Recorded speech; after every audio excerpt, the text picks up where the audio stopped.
Hello, everyone. Dang, it's already after 6 o'clock.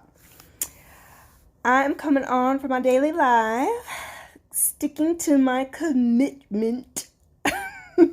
Hope everybody's having a great day. Hello, Tasha. Hi, babe. Hi, honey. I am coming on. I went back and forth about my topic for tonight. Back and forth. Monica. Hi, baby. Talk to you tomorrow. Tina. Hello. Give it just a couple minutes for you guys to join me so you guys can know what the subject is.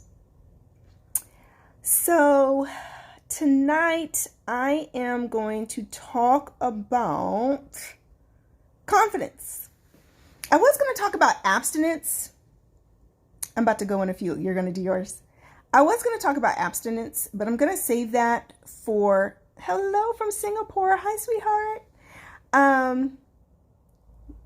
Madeline. Okay, Madeline instead of Madhu. Got it. Hi, sweetheart. I'm going to remember that. I was going to talk about abstinence, but that topic would require a lot more energy of me tonight than what I've got. And you guys are going to have lots of questions and lots of input. And I'm just like, I don't feel like doing it. So I was going to talk about abstinence, but I'm going to say the pros and cons of abstinence. But I'll save that for when I can do one in the morning and I have lots of energy. So tonight I want to talk about confidence. And I want to talk about how confidence affects every single area of your life. Every single freaking area of your life. Confidence in relationships, confidence you have in yourself. Confidence is so closely related to self-esteem. We know that they are two different things, but confidence is sexy.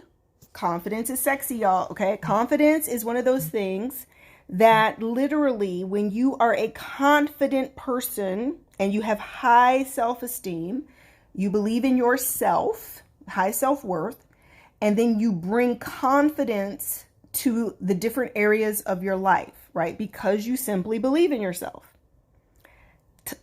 Confidence, literally, it makes you attractive. It makes you sexy.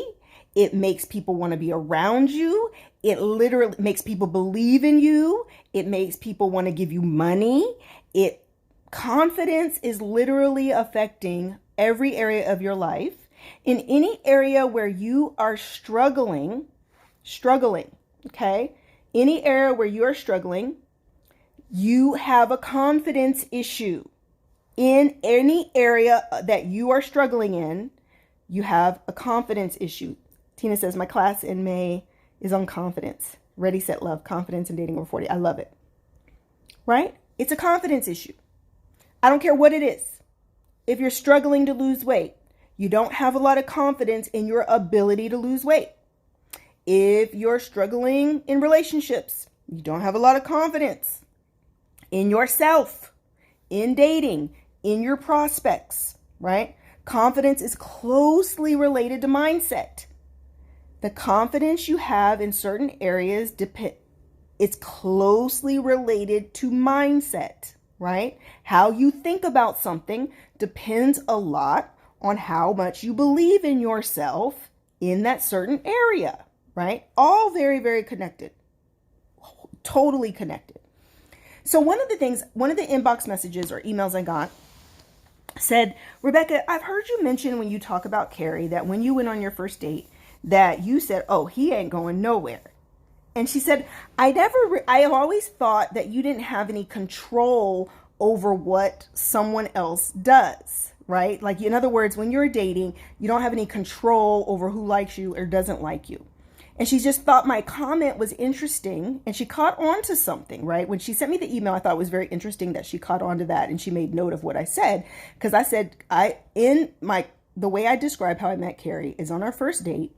I said to myself, I didn't say to him, but I said to myself, oh, he ain't going nowhere and he just don't know it yet, right? That's what I said to myself. You guys have heard me say that lots of times. So she was just questioning about that kind of like, in essence, that mindset, like, is that a real thing? Like, how did you do that? And how does that work? Because she just said, I'd never heard of anybody having that kind of power to make that kind of decision.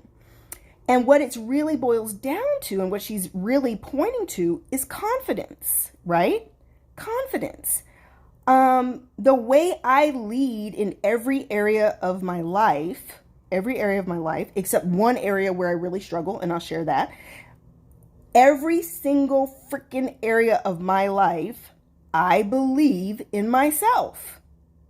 I believe in myself. I believe in myself so much and think I'm so awesome and see no limits and think, why shouldn't I have what I want, right? Why shouldn't I have who I want when I'm dating? So guess what? In dating, guys, when I was single, I led with the assumption that unless you showed me otherwise, I'm thinking you're crazy about me. Why wouldn't you want me? Why wouldn't you like me? If I'm choosing you, heck yeah, you're choosing me. You're blessed to be that I'm choosing you. Like, that's my mindset. And that's confidence. You're assuming, unless otherwise told or otherwise shown, that everyone loves you. Do you guys understand what I'm saying? Now, it doesn't mean that you're not paying attention to the other person's behavior, that you're not paying attention to the feedback, you're not paying attention to any red flags. It's just that initially in getting to know someone, now there's a lot more that goes into this. So let me just explain a little bit more. You guys, I'm going to talk a little bit about myself so you guys get a better understanding. First of all, I don't like a lot of people. Okay? Let me just be clear about this. I don't like people. I mean, that might just be too broad of a statement, but when I was dating, guys, I'm a very particular person. And because I'm so freaking self-aware, when you are a person, I'm a leader, right? Leaders have to do a lot of their own personal work. If you're someone who's always working on you, always doing introspection, reading, studying, trying to be a better person, learning about yourself more and more and more, well, you get to know yourself, right? When I was dating, guys, that's how you actually learn more about yourself, is in dating, in relation to other people. You're like, I don't like that. That ain't gonna work for me. I don't like you, right? I learn what I like. I learn me, my personality, what's a fit for me, compatibility. I learned so much about myself in dating. So guess what? When I was single, guys, I learned really quickly, I wouldn't tolerate a lot. So I literally could get to know someone and I'm like, yeah, he's cool. And I do mention in my new book, this is one point I'm going to make. If you are a healer or an empath like me, you have to be careful when you're younger, especially when you're not in touch with your gifts and you don't really know yet who you are or understand your spiritual gifts. Guys, I didn't realize how strong my gifts are. And when I was starting to date, when I got divorced and I was starting to date, it's the first time in my life I was dating as an adult, because I'd been married all through my 20s, you guys. I was married for 10 years in my 20s. So I'm like 29, 30 years old dating for the first time as an adult. And literally one of the things, but as I was in my 20s, younger, when I was first dating before I got married, I just remember having very strong feelings about someone when I would first meet them. And even when I was in like 29 and 30 and I first started dating, I didn't realize that I was feeling what they were feeling. Stop the press. If you are an empath, if you are someone who feels what other people feel, you could call it energy, spirit. If you have a very heightened sense of empathy, if that is one of your spiritual gifts, you have to be very careful when you're dating, because you can be picking up the person that you're dating or that you're getting to know, and they're crazy about you. They're really infatuated with you in that first getting to know you phase, right? When it's infatuation, you can be feeling what they're feeling, but you think it's your own excitement. That's empathy. You feel deeply what other people feel. Okay?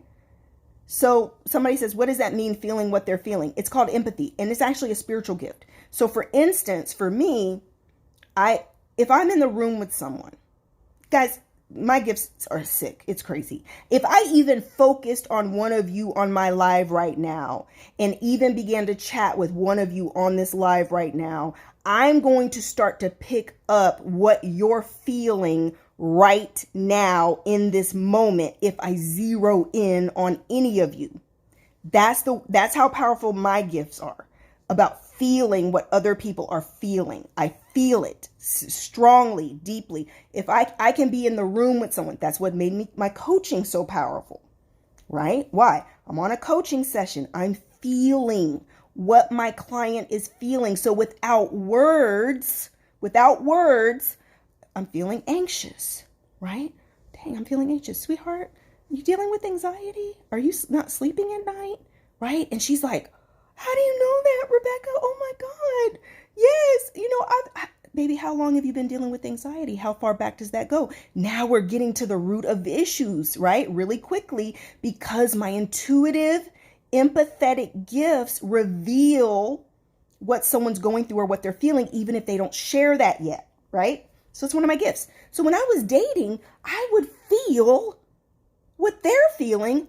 I would confuse it for my own feelings, and I'm thinking I really like him, like, oh my God, he's amazing. That's how he feels about me. And then about 30, 60, 90 days in, my feelings are getting back to normal. I'm reaching equilibrium, getting back to just me, being able to distinguish between me and him. And now I'm looking at him like, I don't really like you as much as you like me. I'm sorry, right? It is a great gift to have. It is. However, Jennifer, it is literally dangerous. It's dangerous in dating, right? Very confusing, very conflicting. So needless to say, as I was starting to date and I'm learning myself, I'm like, whoa, wait a minute. I have to slow down when I'm getting to know people, because I have to be able to distinguish, do I really like you? Right? Is this genuinely, am I genuinely enjoying getting to know you? Am I really into you? Right? I have to pay attention. So yeah, it's a tough gift to have. Exactly. Hey, sweetheart, I haven't seen you forever, Justice. So literally, what was I on the subject of? Okay, dating. So I would get to know people, guys, and I didn't realize this, but I'm a very particular person. Now, have to understand, guys, I was a boss chick before the term boss chick was even created. Okay. Like, I have been a business owner, a businesswoman, pursuing business goals, building companies. I had my first 7-figure business when I was like 30 years old, right? I literally am a businesswoman. So I'm a very ambitious and driven businesswoman. So that being said, I've always had goals and dreams that took priority over having a man. Okay? Over having a man. How do you distinguish your feelings? LA Brown 39. How do you distinguish your feelings? When you use your gift and you get really in touch with it. So for instance, for me, it meant I began to practice my gift in coaching. That's how it got really sharp, how I really began to distinguish between other people's feelings and myself. Because when you're interacting with a lot of people and then you're testing it, sweetheart, are you feeling really confused right now or conflicted? What's going on? Yes, that's how I'm feeling. So now all of a sudden, and how I've been able to distinguish it, LA Brown, is if I'm perfectly fine and all of a sudden I'm around someone else and I start feeling feelings that I wasn't feeling before I was around that person or on the phone with that person, those feelings are coming from that person, not me. Especially feelings that are very foreign to me. So I've been around in situations where I've been around someone and all of a sudden I started feeling competitive, like really deeply competitive with this person. Like, you know how you can feel envy or jealousy or competitiveness? And that's not a natural feeling for me. I'm not a very jealous-hearted, competitive person. I swim in my own lane. I don't really pay too much attention to what other people are doing. But I remember being around this one woman one time. She had this get together at her home, and I just kept feeling these feelings of competitiveness. And all of a sudden, I looked at her and I saw her looking at me, and I caught it. That's what she was feeling towards me. I caught the look of envy in her eye when she was looking at me, and I picked up all the emotions. She loved me. She was supportive of me. She was, a good person, but she couldn't help feeling envious or jealous or competitive with me. There were some things very similar. She wanted to do something similar to what I was doing, and I picked up on it because my gift picked it up. And I'm like, that wasn't my emotions. That was her. So especially when you're really in touch with who you are and in touch with how you are, when something is foreign to you, right? More often than not, if you're an empath, you're feeling what somebody else is feeling, especially if that's just not a fit for your nature. Okay. Somebody said, oh, that's a good one. She said, wow. Makes perfect sense. My ex asked me why I loved him. I honestly didn't know. I harbored his energy and thought it was my own, which is why you couldn't answer the question, right, sweetie? Like, you have these feelings, but it's not even logical because you can't even answer that question. When it's real, genuine, authentic feelings, you would be able to explain that. Yep. We can feel that energy. Yep. We feel the energy.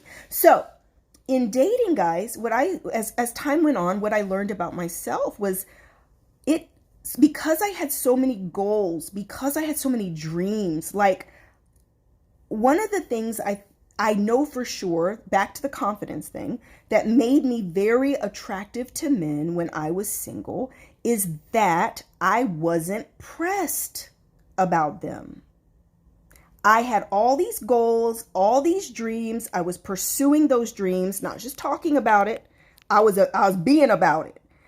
I was not making men or dating or nobody's son a priority unless you I felt like you were special to me.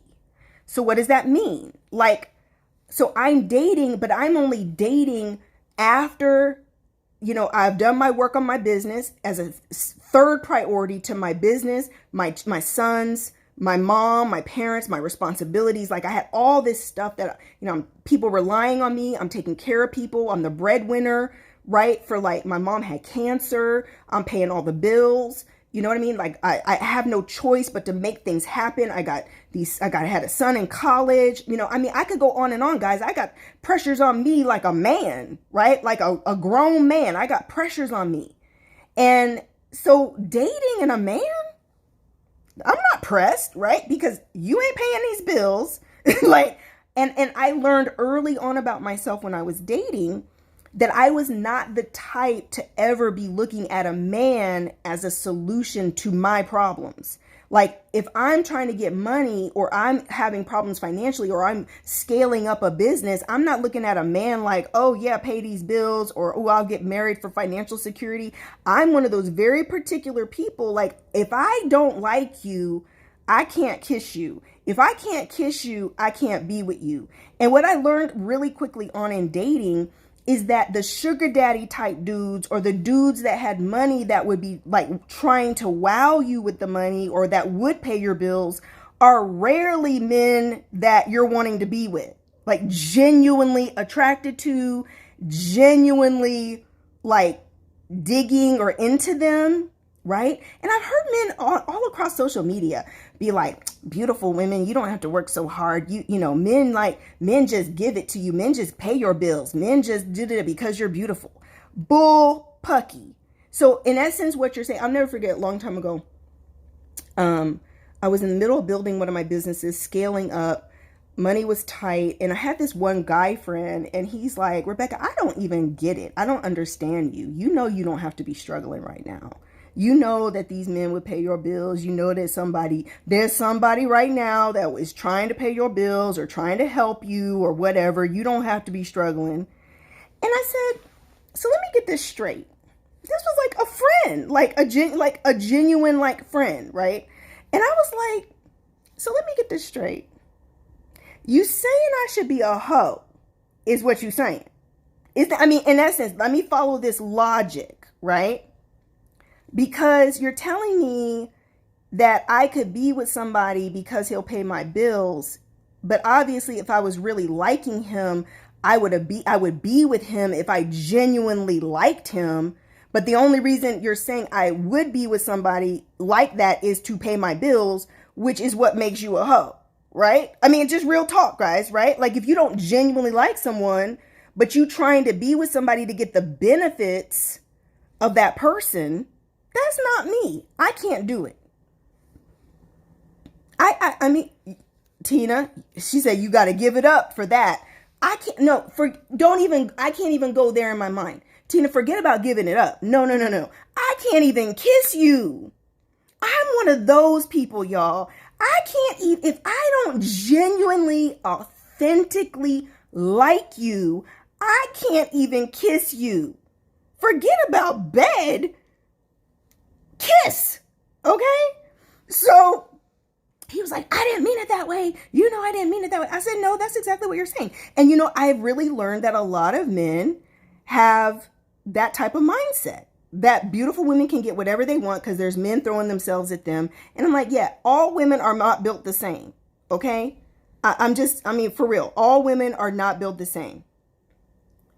When you're a boss chick, it can repel and attract at the same time.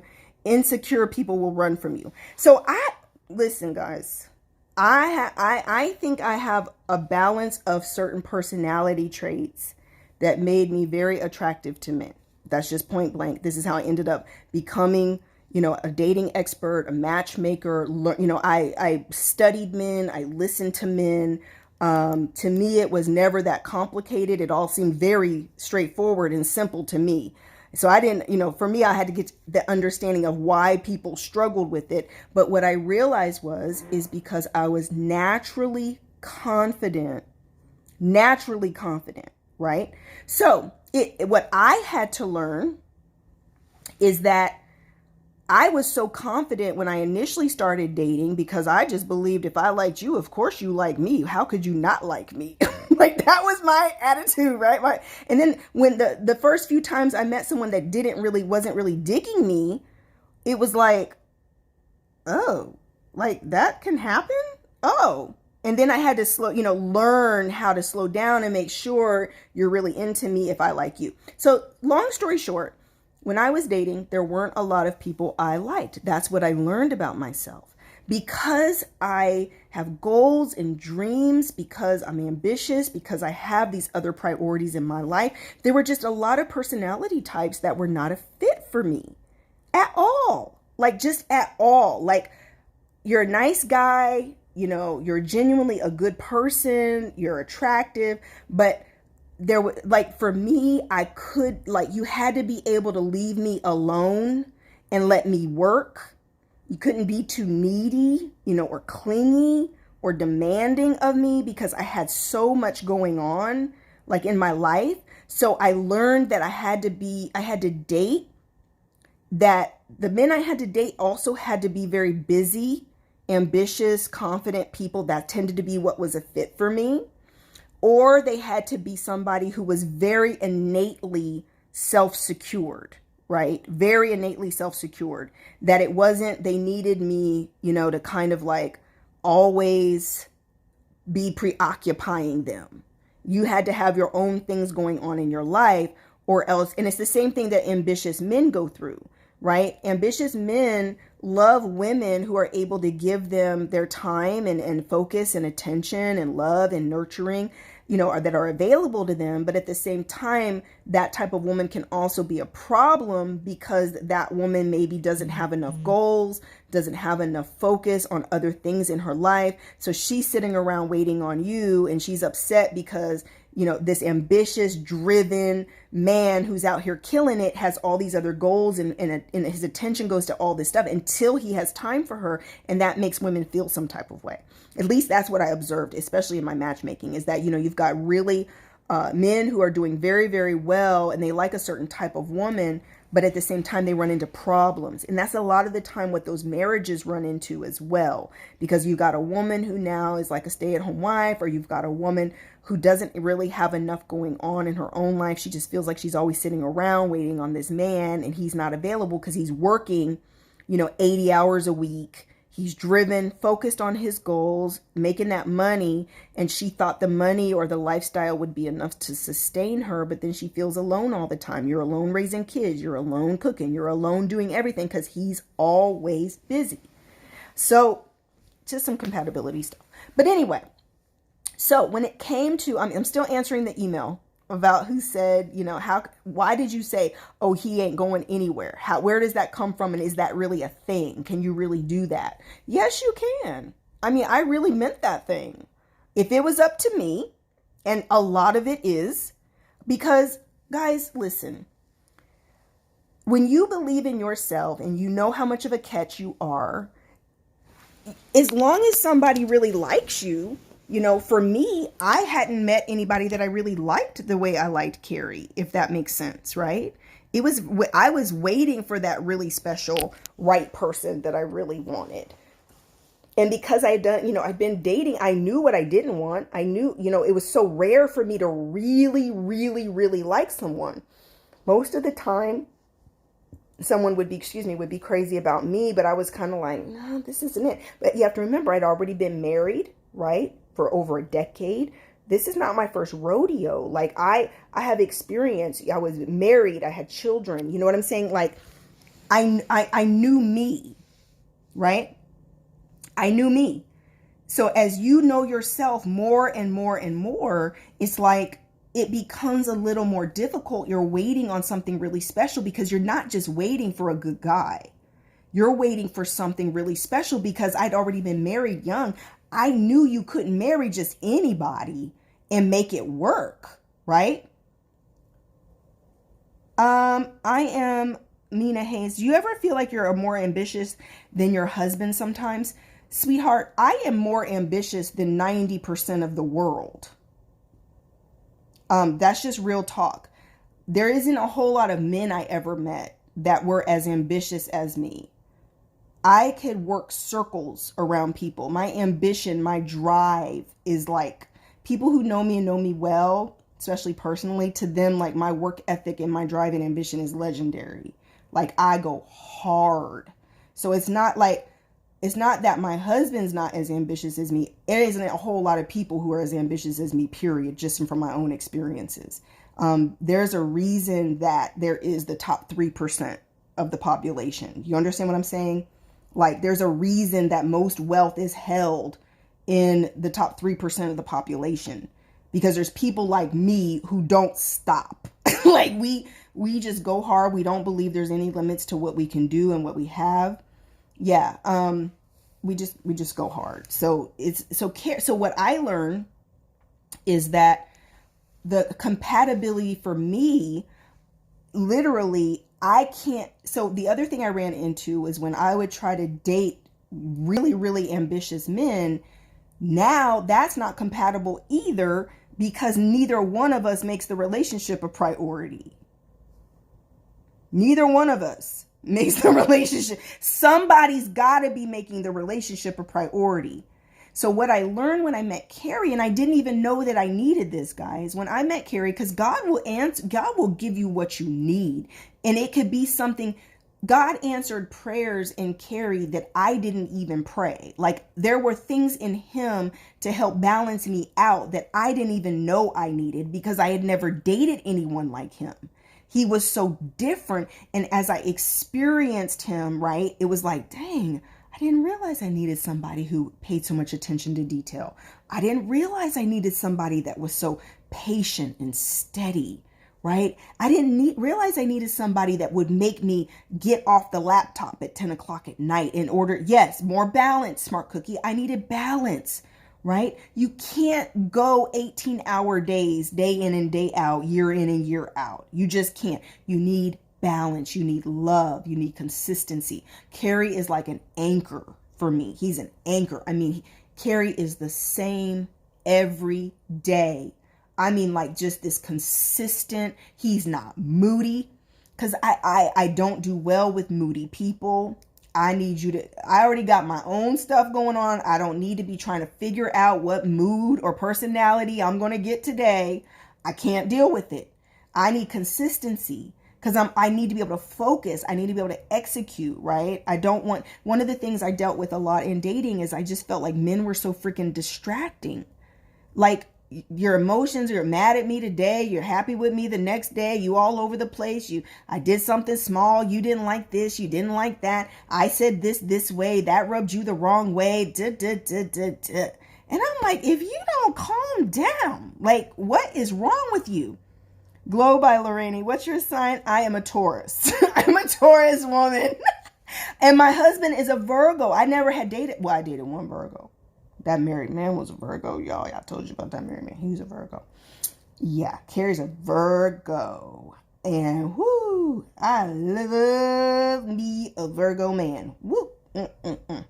Anyway, so when I said, oh, you're not going anywhere, right? I said, oh, you ain't going anywhere. I meant that.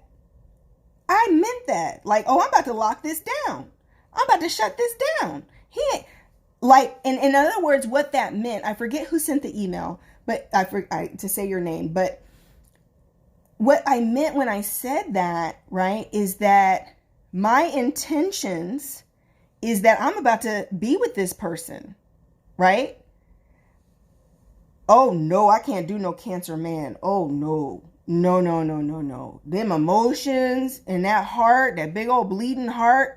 Woo, no, I can't deal with it. No, not for me. That's not compatible with me. Anyway, so how did you lock it down? What did that look like? So the way that me locking it down looks like, guys, I kissed Carrie on the first date. Yeah. So not like French kiss or nothing, right? I didn't French kiss him or nothing. Like, it was like, he went to hug me when he walked me to my car.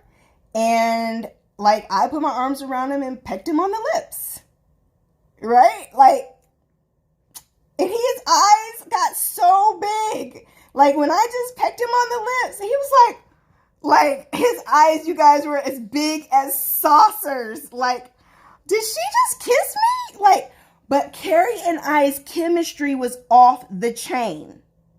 Off the chain.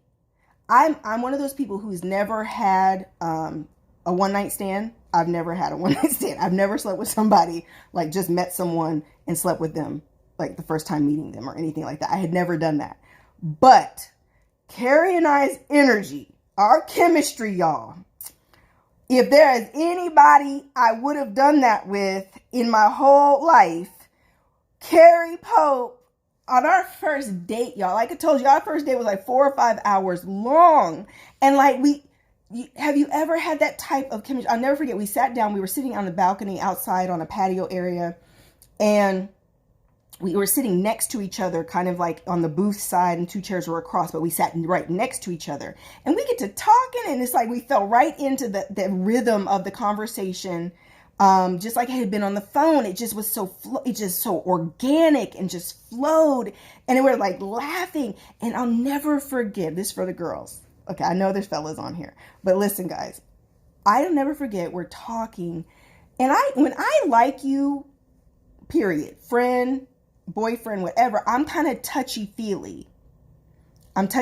So like, if even as girlfriends, I'll be touching your arm like, girl, you're so crazy. And I'm like, I'll hit you and tap you and touch you. I never forget, Carrie and I were laughing and just, cracking each other up. And I like hit his leg. Like, I would think I was sitting on the right, but I just kind of like, with my hand, you know how you can just like touch somebody's leg? I just kind of like, you're so crazy. Like, I just tapped his leg. Guys, when I tell you it was like electricity went through my body when I touched his leg, just tapped his leg, I was like, what was that? Like, oh my God. When I say chemistry through the roof, y'all, Carrie Pope and I, it's a baby minor miracle that we did not jump each other's bones the first week we met each other. Like, seriously, it was that kind of chemistry. And like, oh, woo, Jesus. So yeah, anyway, let's stay on topic. Um, when you first saw him, did you get butterflies? I didn't have like butterflies, but it was just this excitement because our phone conversations had been so bomb. We had our first phone conversation on a Tuesday and went on our first date like that Friday. So we literally talked every day for like Tuesday, Wednesday, Thursday, and met each other on that Friday for our first date. And we're like, I was just so excited to like see him and be around him because our phone conversations were just so amazing. Like the energy, the conversation, the communication was just like off the chain. Like you could never run out of things to talk about. It just flowed. There was no strain. There was no trying to come up with topic. It just flowed. It was just so different from anybody I had ever met. I just knew it was special. Do you think it's bad to give your guy you're attracted to your number without him asking, but wait for him to text you to pursue you? When I was doing online dating, honey, I didn't believe in all that back and forth. I teach inside of our dating courses. You're doing online dating, ladies. If a guy's kind of going back and forth with you and he hasn't asked for your number, this is what I would say. I was real quick to be like, hey, really enjoying our conversation. Look, I'm really busy. I'm not on this app very often. Here's my number. Hit me up if you want to talk off, in person or off the app. If they hit you up, they do. If they don't, they don't. I didn't really care, but I ain't gonna sit there and go back and forth. Back again, I'm a busy woman. I got goals. I got stuff I'm doing. I ain't got time, to be back on this app waiting for you to message me again with some little chit chat. I just ain't got time for that. I just give you my number and like, if you call, you call. If you don't, you don't. Dating courses. Yes, we have a dating masterclass. We're getting ready to re-release it. We did it last year. We're getting ready to release it again, guys. So stay tuned for that. It's coming up. It's going to be an e-course. You'll be able to take it and work it at your own pace. It's got like 200 page workbook. It's got like all these videos. It's really awesome. So yeah, you'll see that coming out from us and released again. What made you try a dating app? Honey, listen, I'll tell you in a heartbeat. If you ain't on no dating apps in the 21st century, I don't know how you're meeting people. When I was single, guys, them apps, honey, if I wasn't on a dating app, I wouldn't even have been able to meet nobody. Nobody ever talked to me. Stefan, y'all know Stefan Labussiere. Stefan and I have been friends for years. Stefan told me, we used to do a radio show in Atlanta together. And he told me, he's like, Rebecca, you look intimidating as hell. And I was like, he told me, like, that was his feedback to me, because we had this conversation, this is years ago, guys, and he said, and I was telling him how men will stare at me, look at me all day long, all night long, but never approach me, never talk to me. And he said, Rebecca, you are intimidating as hell. He says, you do not look approachable. And I was like, what are you talking about? Like, I smile, I make eye contact, like, I teach people how to do this, and you're telling me I don't do it? Like, that's what he said. And I was like, okay, boo. I mean, I don't mean to be looking intimidating. I don't think I'm walking around looking intimidating. But like I said, am I really that pressed about worrying about men that I'm worrying about how I look? I really wasn't, because I wasn't pressed. Back to the confidence thing, right? Confidence is sexy. Confidence is king. So listen, the dating apps for me, guys, I didn't have time to wait around for some dude to work up the energy and to come talk to me. So, no, I never got approached by men. Never, ever, never. A man would be the only dude hitting on me. So this is really, I think you guys can relate to this, because a lot of women tell me that, they never get hit on in person. The only men that would be hitting on me was that dude with the 2 teeth at the gas station, who looked like he just came from around the back of the gas station and he's homeless and he got like 2 teeth and smelled like beer. Like, literally, the only men who ever hit on me, I swear to God, looked homeless. Like, the guy with nothing to lose, absolutely nothing to lose. And if I recall, like, in all the years that I was single, there was these 2 guys that hit on me. I'll never forget. And I mean, like, they were really, like, 2 men over the years that literally walked straight up to me and were like, who are you? I need your phone number, like, direct, like that, like, and I'm just like, but it's like 2 men in years that come to mind. And man, when I say, I was sitting there like, is this real? Like, what? And you're cute? Oh my God, this is amazing. Nobody ever hits on me except the homeless dudes. So like when they were like really good looking and really great guys, I was like, and what, look, fellas, I gotta say this to the fellas. Fellas, if I were a man, I'm just gonna tell you like this. If I were a man, listen, I would be hitting more on the beautiful girls. Because I don't think you realize, guys, I don't think that beautiful girls don't get hit on as much as you think. Because men are be like, I guess what Stefan said, they be intimidated, they don't approach. I wrote it in my last book. All the technology has made it so men don't have to approach in person. You know, there's all these easier ways to not risk so much freaking rejection from hitting on people in person. And so, but if I was a man, because I'll never forget, I met this one guy. I was at this Life Jennings concert. God, that tells you how long ago this was, right? Long time ago. And he literally walked right up to me at the bar at this Life Jennings concert and was like, you know, in essence, like right in my face, like, who are you? Like looking at me like I was like some supermodel, the way he was looking at me, right? And I was like, dang, okay, he's really like, this never happens to me. This is amazing. No, this guy had game though. Fellas, listen, he literally asked me for my number. We chit chat for a minute. It's like, cool. You know, I'm thinking like, I'll hear from him in a few days. You know how guys play it cool and they don't call for. That man called me on my way home from the concert. He was not playing. He literally called me on the way home. And I was like, are you calling me? Like, who is this? I just met you at the concert. This is da-da-da. And I was like, what? Excuse me, guys. I was in shock. We had just left the concert. And he's like, and I said, you're calling me right now? He's like, yeah, I just wanted to talk to you. Why wait?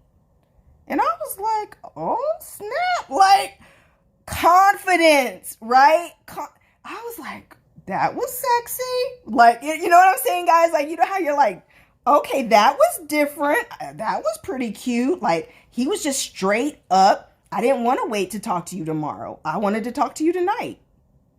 Oh, okay. Do you, boo? Right? Guys, he was so cute. He ended up being a lawyer. He was smart. He was amazing. He was awesome. Really, really great guy. I was like, dang. That's when I was like, if I was a dude, this is how I would be, because nothing ventured, nothing gained, right? Like, this is kind of old school. Men used to be real confident and bold like that. That's what it reminded me of. And the one other guy I remember hitting on me was the same way. He ain't never struggled about having no woman, because I tell you what, he not afraid to go after what he wants. So, I don't know, y'all. Like, that's all I can say. But the confidence in men is sexy too. So confidence is like so key. And like, ladies, like I said, I just didn't make men and having a man a high priority, but that made me more attractive to men, because it was a challenge. It was, you know, the confidence was so freaking attractive. They loved it. So they would be like pursuing me, like trying to get me to like them, because it's just part of a man's nature. They don't want anything easy. And I didn't intentionally try to be that way, but, you know, it's just how I was. It's how my life was set up. So anyway, confidence is everything. So like, I kissed Carrie on the first date. Mind you, I had never done that before. Everything about Carrie was new for me, because I had never liked somebody as much as I liked Carrie in like a week, right? I mean, I really like Carrie. I had never done that before. So part of me saying, oh, you ain't going nowhere is, oh, I'm about to shower you with my attention.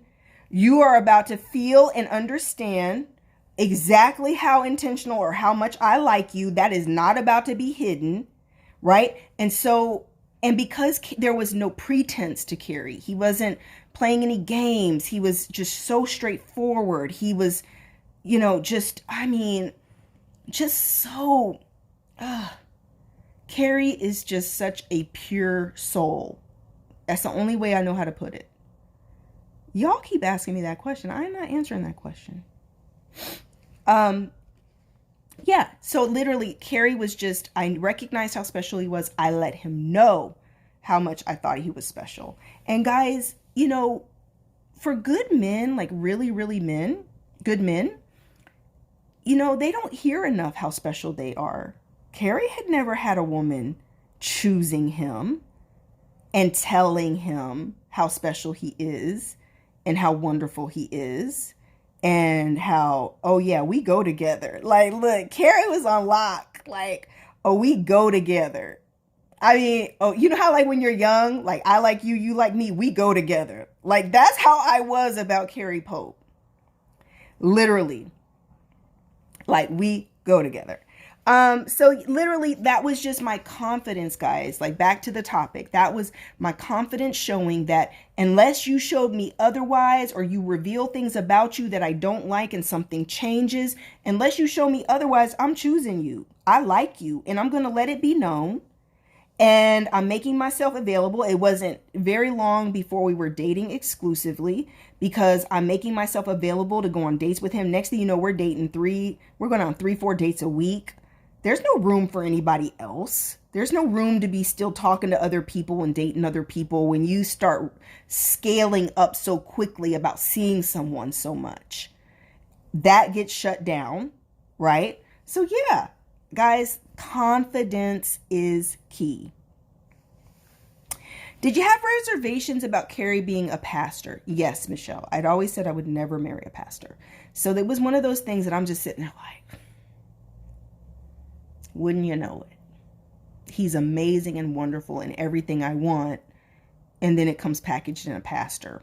Isn't that just how God does things, guys? It's always like the very thing that you say that you'll never do, and it comes packaged in that. That's what I say. Like, you can think you have all of this figured out, but ended up falling in love with the pastor, y'all. And he was the coolest, hottest, sexiest, one of the most wonderful man I had met in years. Just amazing. He was just absolutely awesome. Do you think a relationship can get stronger after infidelity? What's your opinion? That is a very loaded question.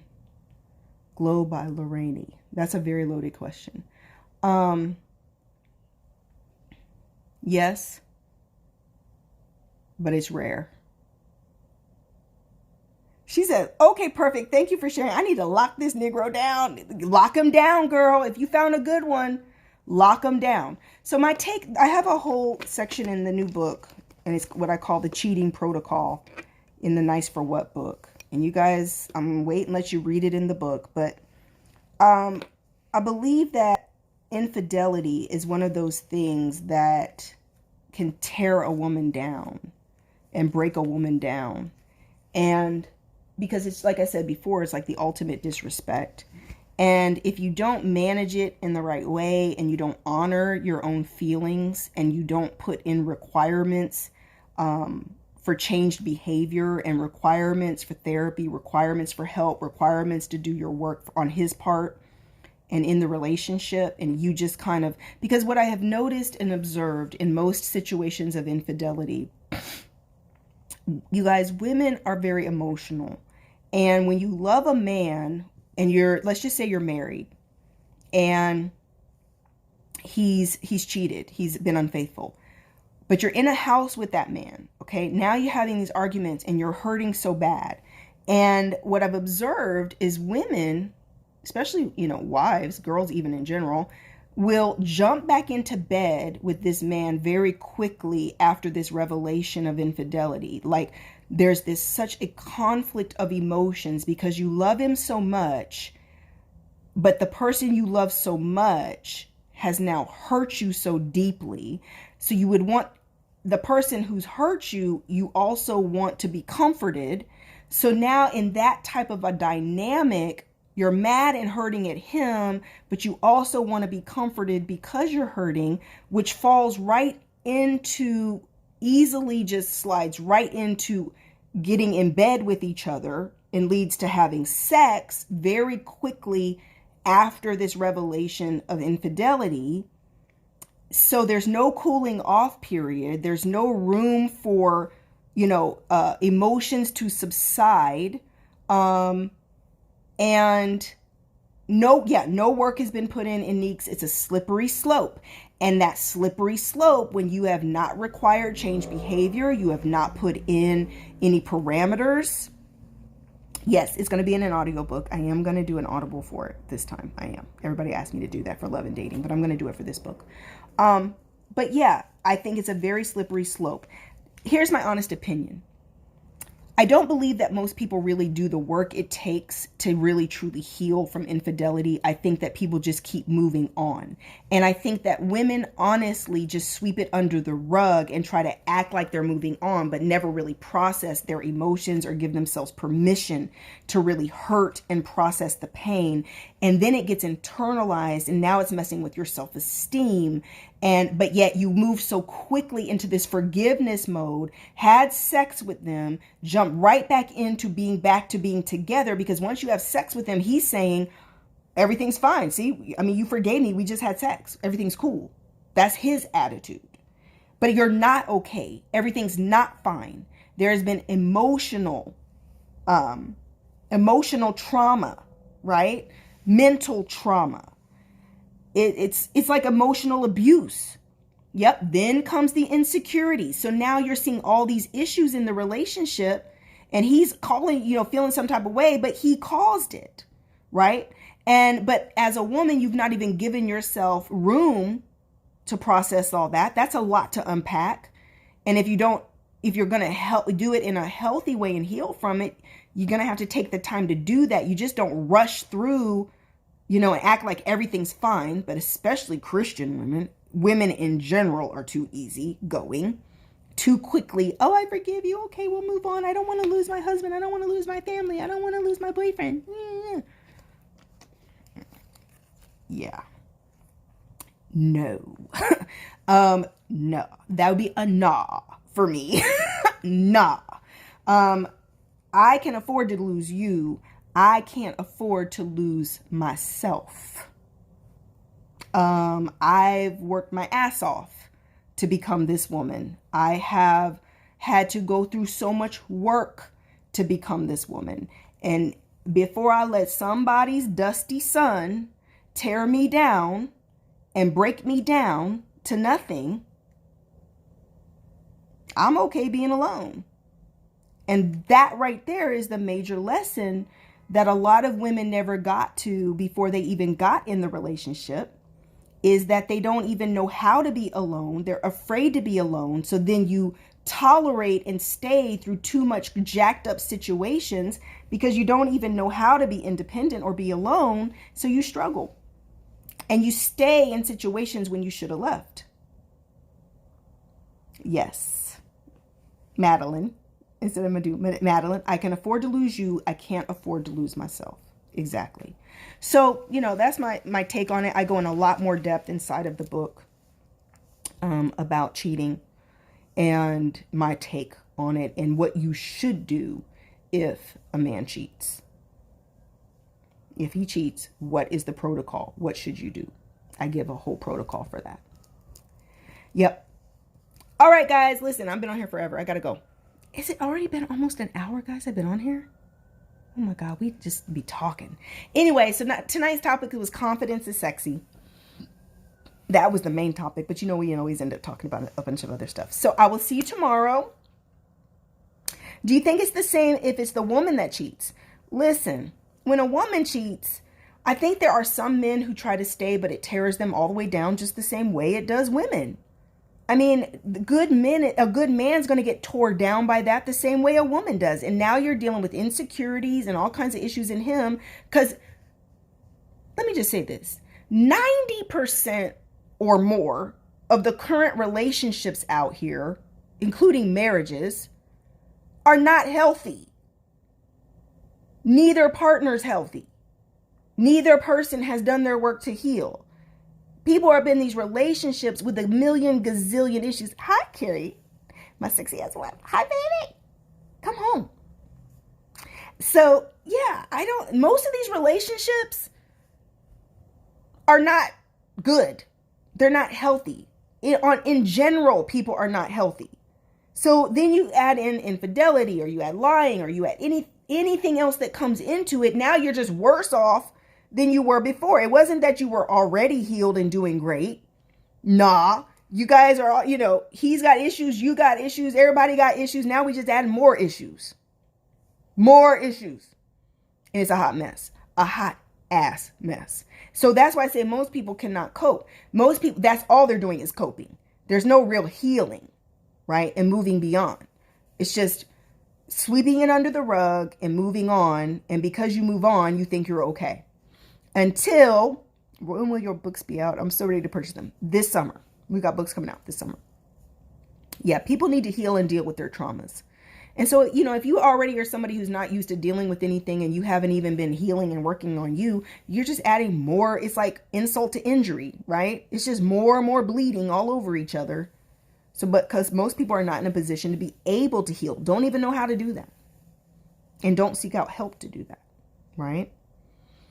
So, therapy, coaching, courses, working on you, books, working on you. When God points you to your issues, go and start digging in. Dig in. Don't just say, oh, I got this issue. Well, you need to study that, right? Do the work. Yes. All right, guys. Love you, love you, love you. Blessings in abundance. Mwah. I will see you guys tomorrow for my live tomorrow. I don't know what we're going to talk about tomorrow, but I am going to do a show this week. I'm going to call the Rebecca Lynn Pope Show. I'm going to do a live show one night this week, and I'm going to answer the emailed questions that you guys have been sending in. Yeah, it's going on YouTube, and it'll stay on here too, Miss Pink Secrets. I'm going to do a live show and answer just the emails that you guys are sending in over there to contact at Rebecca Lynn Pope. I'm going to do a live show and answer just questions, random questions over there from the email. So I'm going to let you guys, I'll announce when I'm going to do that this week. All right. All right, guys. Blessings in abundance. Talk to you later. Bye-bye.